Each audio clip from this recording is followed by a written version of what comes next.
नमस्कार बहनों और भाइयों, इतिहास के ज्ञान सागर में आपका स्वागत है। आज का जो विषय है वो हिंदू दर्शन की जो है वो आखिरी विषय वस्तु जो रह रही थी, जो कल छूट गई थी, उसके विषय में हम बताएंगे। तो कल हमने बताया था कि वैदिक दर्शन जो है क्या है और हिंदू दर्शन का नाम कहां से आया। वेद उपनिषदों के बाद में, इतने बड़े गहरे शास्त्रों के होने के बाद में फिर क्या जरूरत हो गई कि अलग अलग जो है हिंदू दर्शन में जैन, बौद्ध और चार्वाक जो है मतों का निर्माण हुआ। वे क्या कारण थे? तो सबसे पहले बताएं कि हिंदू दर्शन क्या है। हिंदू दर्शन वेद से निकला और वेद में बताया गया, जैसे मैंने पहले बताया था कि ज्ञान के बारे में बताया गया, ज्ञान को आगे जो है यज्ञों के बारे जरिए से आगे समझाया गया और उसके बाद में जो वेदों में जो बातें नहीं आई थी वो उसके विषय में उपनिषद बनाए गए और जो उपनिषदों में जो विषय आया गूढ़ ज्ञान का, उसके लिए वेदांत बनाया गया और वेदांत में जो है जो विषय आया उसको जानने के लिए योग आया। तो यानी कि एक दूसरे से जड़ जुड़ती हुई गई हैं। तो अब जब योग का निर्माण हो गया तो अष्टांग योग महर्षि पतंजलि ने अपने शास्त्र बताया, जिसमें योग दर्शन के नाम से जानते हैं। इसके बाद में एक शब्द आया चेतना। ये क्या बताया है? चेतना का मतलब है कोई भी आदमी, यानी कि जो आत्मा है ये एक तरह से चेतना ही है, लेकिन वो गफलत में रहता है। जब उसे किसी विषय में सुर्ती आती है, यानी कि चैतन्य होता है, तो उसको चेतना कहते हैं। और चेतना जो है जागरण, एक तरह से जागरण ही शब्द उसका इस्तेमाल करें तो गलत नहीं होगा कि जब मनुष्य को जागरण आता होता है, किसी विषय में जागृत होता है, तो वो उसके अंतर आत्मा एक जोड़ती है, उसको चेतना बोलते हैं। जब उसको चेतना आई कि भाई हम कौन है, कहां से आए हैं, या आत्मा का विषय क्या है, उसके लिए उन्होंने योग करना शुरू करा। और योग के बाद में जानने के बाद में कि सब कुछ क्या है, क्या इसका आना जाने का क्या प्रक्रिया है, जब उसके सारे बातें समझ में आई तो ये जो विषय था उसके बाद में उन्होंने संन्यास धारण कर लिया और एक तरह से संसार के प्रति जो है उनका मोह खत्म हो गया। ऐसे विरासत जो है ये बढ़ती गई। ये जो जितनी भी बातें हैं कि भाई ये सब योग दर्शन में ही आते हैं, यानी कि वेद के बाद में उपनिषद और वेदांत के बाद में योग, ये सब योग दर्शन की ही विषय वस्तु हैं। इसी को ही दर्शन कहते हैं, दिखाने वाला। उसके बाद में जो पुराने ऋषि थे जिन्होंने ये बातें प्रचारित करी, धीरे धीरे वो इस संसार को त्याग के चले गए। उनकी जो अगली संतानें आई उनको इतना ज्ञान नहीं था। नाम तो उनका पिताजी का गोत्र उन्होंने ले रखा, लेकिन उनको वो विषय तो आते नहीं थे। उसके बाद में उन्होंने वेदों में, मैंने बताया था कि जो कुछ भी था यज्ञ जो है यज्ञ होते थे और उसमें प्रार्थनाएं होती थी। प्रार्थनाएं किसकी होती थी? देवियों की, देवताओं की। किसके लिए होती थी? कामनाओं की पूर्ति के लिए। और उसको एक यज्ञ कराया जाता था, अनुष्ठान बोलते थे। उसमें आहुतियां होती थी। आहुतियों के लिए अग्नि को समर्पित किया जाता था। ये मान के चलते थे कि अग्नि में आहुति देने से ये जो देवताओं के पास में चली जाएगी। और यही बाद में जो वेदों में जो और विषय थे वो लुप्त होते चले गए। उपनिषदों की तो कोई पढ़ के राजी नहीं रहा और वेदांतों की जो गूढ़ बातें थी वो समझ में नहीं आती थी। योग जो विषय था वो थोड़ा सा मंद पड़ गया। और एक सबका जो विषय थे, उनके जो भी आगे पुत्र हुए, उन्होंने कर्म कांडों को ले लिया और कर्म कांडों के अनुष्ठान इतने जटिल हो गए। 16 संस्कार मनुष्य का जो जीवन है वो 16 संस्कारों से जोड़ दिया। ये बड़ा लंबा विषय है। 16 संस्कार का मतलब होता है जब से मनुष्य पैदा होता है उसके आने से और मरने तक के जितने भी संस्कार होते हैं वो 16 संस्कार होते हैं। उसके बाद में इन 16 संस्कारों के ही चक्रव्यूह में मनुष्य फंसता चला गया और वो कर्म कांड के चक्कर में फंस गए। जो ज्ञान का विषय लुप्त होता चला गया। ये खाने कमाने का एक धंधा लोगों के दिमाग में आ गया, भाई ये तो खाने कमाने का धंधा एक जम चुका है। अब जब इतना सब तरीके से जो लोग थे उनका जीवन एक तरह से उन्होंने एक जैसे कहते हैं ना कि आदमी घुटन महसूस करता है, तो अब विषय निकलता है ये दो जो जैन और बौद्ध मत जो आए ये उसी दौरान की झंझावात के दौरान से ये निकले। एक तीसरा विषय था चारवाक। सबसे पहले मैं चारवाक के विषय में बताता हूं।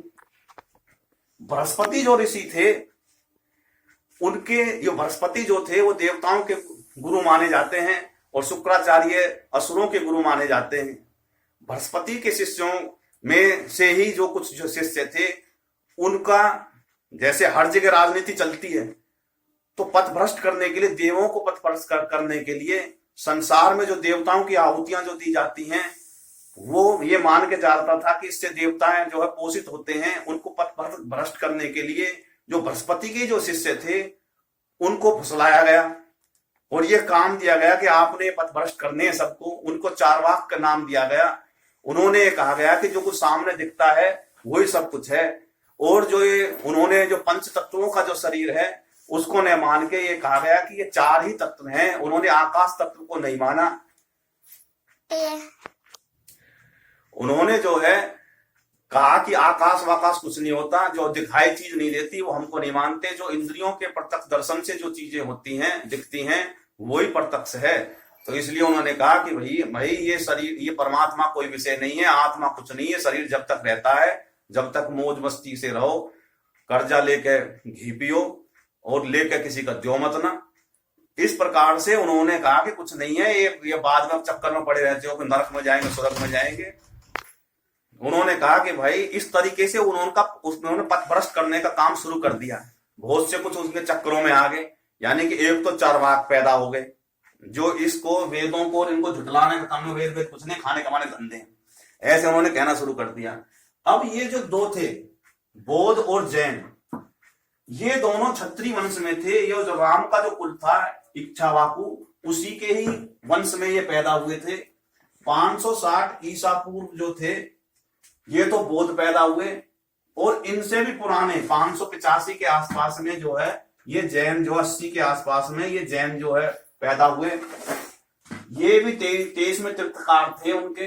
लेकिन पहले बौद्ध के विषय में बता दें। जो ये बौद्ध थे इनके जो पिता जो थे वो शुद्धोधन नाम के जो है नाम था उनका और इनकी माता का नाम महामाया था। ये जब 6-7 साल के हुए तो मतलब 7 दिन के, जब ये वो 7 दिन के थे तभी उनकी मां मर गई।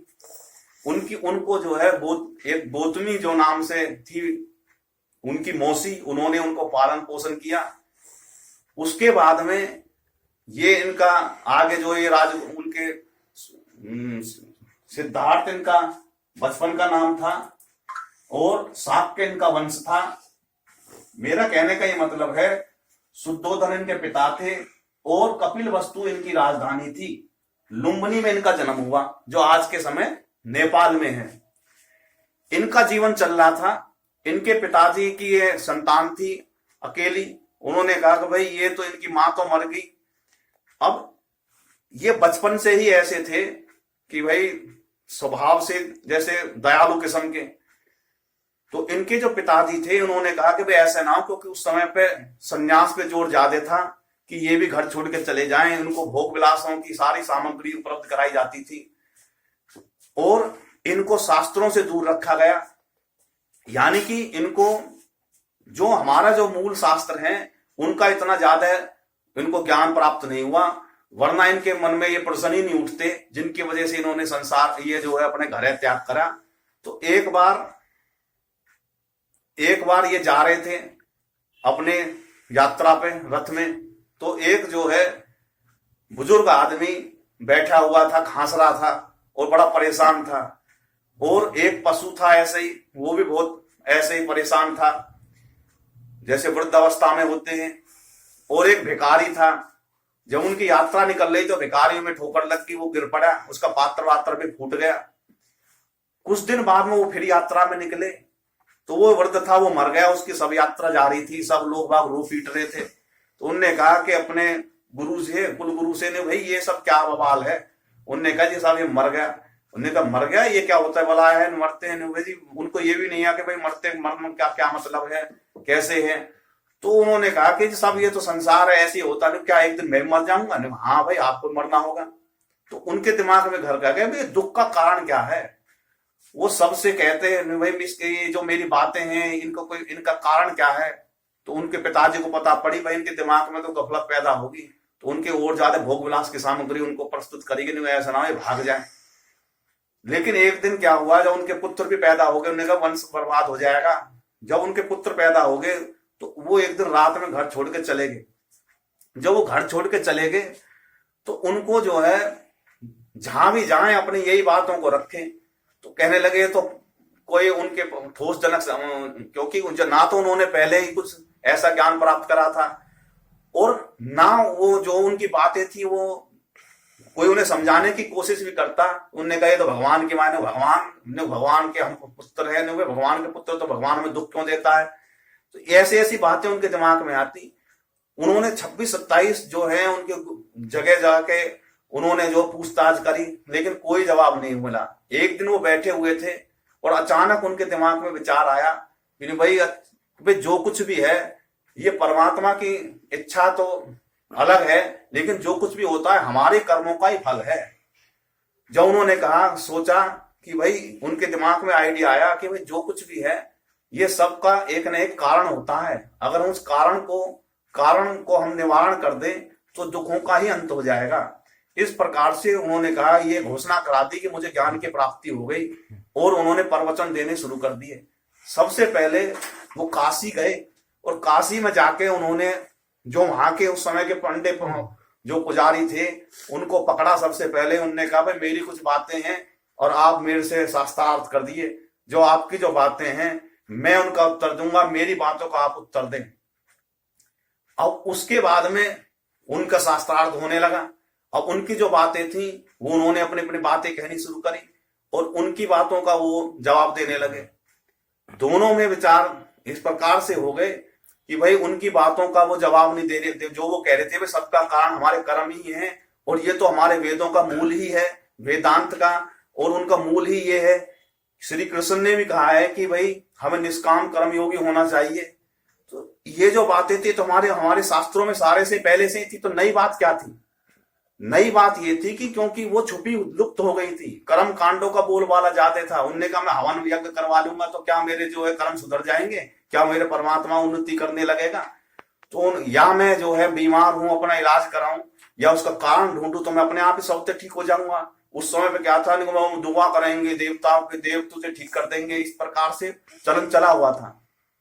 तो उन्होंने कहा भैया सबका कारण होता है, कारण का निवारण ही सब तरह से। अब कोई बुजुर्ग कोई ज्यादा परेशान है तो उसको औषधि की जरूरत है, औषधि दे देंगे तो वो जो है ठीक हो जाएगा, ना कि परमात्मा आगे थोड़ी आशीर्वाद देगा उसे जब ठीक होगा। अब ये जो बातें थी सबको बड़ी अच्छी लगी, सबने लपकनी शुरू कर दी, नए मंदिर नहीं जाएंगे, महात्मा जी के पास में जाएंगे।